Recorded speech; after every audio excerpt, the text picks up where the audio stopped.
భారతదేశాన్ని ఇరకాటంలో పెట్టేందుకు ఖలిస్తానీ తీవ్రవాదాన్ని పెంచి పోషించి ప్రోత్సహిస్తూనే అమెరికా, ఆస్ట్రేలియా, కెనడా, బ్రిటన్.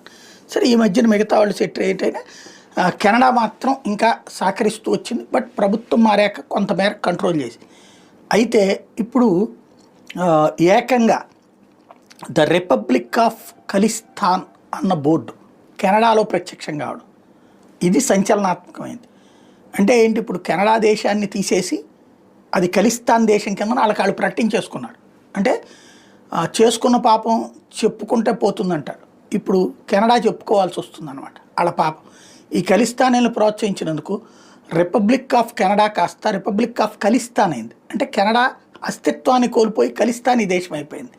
అక్కడ ఉన్న 10-12% సిక్కులు ఓట్ల కోసం గతంలో ట్రూడో చేసిన పాపం ఇప్పుడు కెనడాని వెంటాడుతోంది. మరి దీన్ని ఇప్పటికైనా కంట్రోల్ చేస్తారా లేదా అన్నది